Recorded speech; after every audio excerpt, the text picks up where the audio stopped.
In weeks past, you'll remember we took our pretty beat up 2008 Outlander 800 and gave it a little bit of an upgrade in horsepower, to the tune of over 50% more power from a guy who knows his stuff. A fully loaded power package from MrRPM has taken the Outlander to a new level of performance. And while the performance from the engine components and the crisp, throaty tones coming from the HMF full stainless exhaust are exceptional, the rest of the Mud Racer, well, it leaves a lot to be desired. And that's where we find ourselves today. So I'm back in the Trail Tech shop now, and I'm ready to give the Outlander some beefy components. Because power is really good, but it's only as good as the components and driveline that you hook it up to. The stock wheels and tires, yeah, we can get rid of those completely. No use for them anymore. You may also notice there's no longer a rear brake pedal, cylinder, calipers, or lines. I've removed those in anticipation of our new rear diff and installed a standalone front brake system using steel braided line and a single T-fitting up front. This drops a bit of weight, but more importantly is the way to go when you decide to put in a Mud & Wheels XMR Torque Series rear diff. The rear diff isn't just incredibly good looking thanks to Thrillbilly powder coating, it's incredibly functional as well. So much so that the guys from Mud & Wheels won't even tell me their secret recipe. The XMR Torque Series rear diff is big, bad, and built. After riding with Ostercruiser and his crew, I realized just how strong these diffs are, and have been told that they have never broke one. Ever. That speaks volumes when you know the kind of abuse these guys throw at their machines. Why no rear brake, you ask? Well, when you go to the XMR rear diff case, the mounts for the rear brake are gone, so out goes the brake too. And truth be told, we plan on using the throttle more than anything.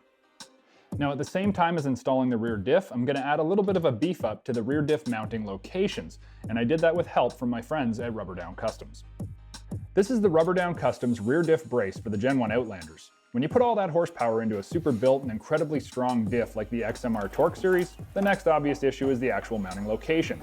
Adding this brace will ensure that we don't overload the frame mounts, and when we no doubt encounter huge torque loads into the diff, there'll be no issue with the mounts being overstressed. I like to think of this mod as good insurance. We have this beautiful overbuilt diff. If we tear up the mounts, it's a huge loss. This is easy to install, cheap to buy, and part of the reassembly. Now with the rear end installed and the prop shaft back on, the next obvious addition is axles. But we don't want just any axles, we want super high quality, super strong axles that are going to take all the punishment we're going to put them through. There are a lot of axle manufacturers out there, but when I look for axles, it's not the name that I'm looking for, it's a quality built product with tangible benefits that gets my attention. These TrakMotive HD replacement CV axles are 35% stronger than stock. That's not just a number pulled from thin air either. This company tests the axles to actual braking strength to determine just how strong they are. On top of the increased strength, the TrakMotive HDs use a high-end heavy-duty moly grease inside of the CV boots. And the CV boots themselves are a functional TPE or thermoplastic elastomer that gives us superior resistance to tears and punctures, but possibly of equal importance, they actually resist caking of mud or debris because of the material. This helps us to keep the boots in better condition over the long haul and reduce buildup of heavy mud on the rotating axles, putting power to the ground more efficiently.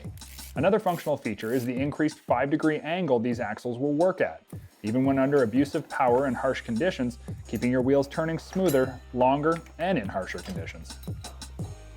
So I've put more power in the chassis, I've upgraded the differential as well as the differential mount, and installed all new high-strength, super high-quality axles both front and rear.